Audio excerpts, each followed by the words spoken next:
भाई यहाँ हमें पिछली वीडियो से बिल्कुल उलट काम करना है। इस दफ़ा हमें एक दायरा बनाना है जो कि इस ट्रायंगल के अंदर होगा, यानी इंस्क्राइब्ड सर्कल बनाना है। इंस्क्राइब्ड सर्कल कुछ इस तरह से बनेगा कि ट्रायंगल की हर साइड उस सर्कल से टेंजेंट होगी, यानी इस मुसल्लस की हर साइड दायरे के सिर्फ एक नुक्ते से मिल रही होगी। या फिर इसी चीज़ को हम यूँ भी कह सकते हैं कि दायरे का जो दरमियानी नुक्ता होगा वो इस ट्रायंगल के इनसेक्टर नुक्ते से मिल रहा होगा। अब सवाल यह है कि इनसेक्टर नुक्ता कौन सा होता है। इनसेक्टर नुक्ता असल में वो होता है जहाँ पे ट्रायंगल के तीनों एंगल बाइसेक्टर आपस में मिल रहे हों। यानी अगर मैं एक ऐसी लकीर बनाऊं जो कि इस एंगल को बिल्कुल एक जैसे दो हिस्सों में तकसीम कर रही हो, तो ये हो जाएगा इस एंगल का बाइसेक्टर। और फिर इस तरह इन दोनों एंगल्स पे भी यही काम होगा और ये तीनों लकीर जहाँ पे मिल रही होंगी वो असल में दायरे का दरमियानी नुक्ता होगा। भाई ये एंगल बाइसेक्टर तो अंदाज़न मैंने बना लिया था, लेकिन अगर हमें बिल्कुल सही किस्म का एंगल बाइसेक्टर चाहिए तो उसके लिए हम कंपास की मदद ले सकते हैं। तो चलें फिर काम शुरू करते हैं। एक छोटा दायरा बना लेते हैं और इसको फिर हम कुछ इस तरह से रखेंगे कि इसका जो दरमियानी नुक्ता है वो ट्रायंगल की किसी एक साइड पर मौजूद हो।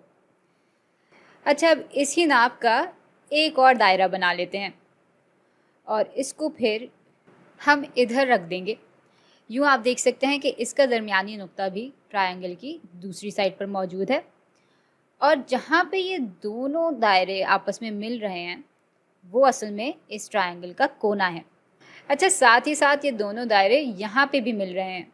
अब अगर मैं इन दोनों नुक्तों को आपस में जोड़ूं और फिर इस लकीर को अगर मैं आगे तक खींच लूं तो हमें इस एंगल का बाइसेक्टर मिल जाएगा। अच्छा, बिल्कुल यही काम हम इस तरफ भी कर लेंगे ताकि इस एंगल का भी बाइसेक्टर हमें मिल जाए। तो एक दायरा यूँ आएगा, इसका दरमियानी नुक्ता मुसल्लस की इस साइड पर है और बिल्कुल पहले की तरह आप देख सकते हैं कि इस मुसल्लस, इस ट्रायंगल का कोना इस दायरे के सर्कमफ्रेंस पर है। अच्छा, इस दायरे को उठाकर फिर हम यहाँ पे रख देंगे। यूँ इस दायरे का जो दरमियानी नुक्ता है वो ट्रायंगल की इस साइड पर है और इस ट्रायंगल का कोना इस दायरे के सर्कमफ्रेंस पर आ रहा है।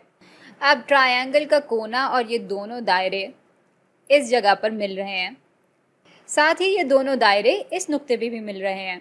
तो अगर मैं एक लकीर से इन दोनों नुक्तों को जोड़ूं और फिर इसको आगे खींच लूं तो हमें इस एंगल का बाइसेक्टर भी मिल जाएगा।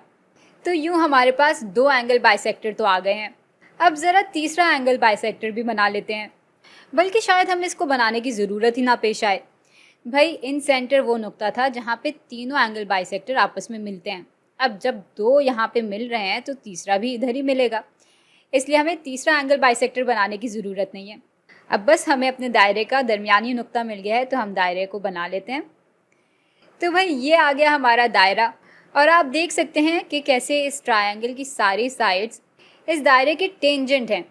तो यूँ हमें हमारा इंस्क्राइब्ड दायरा मिल जाता है।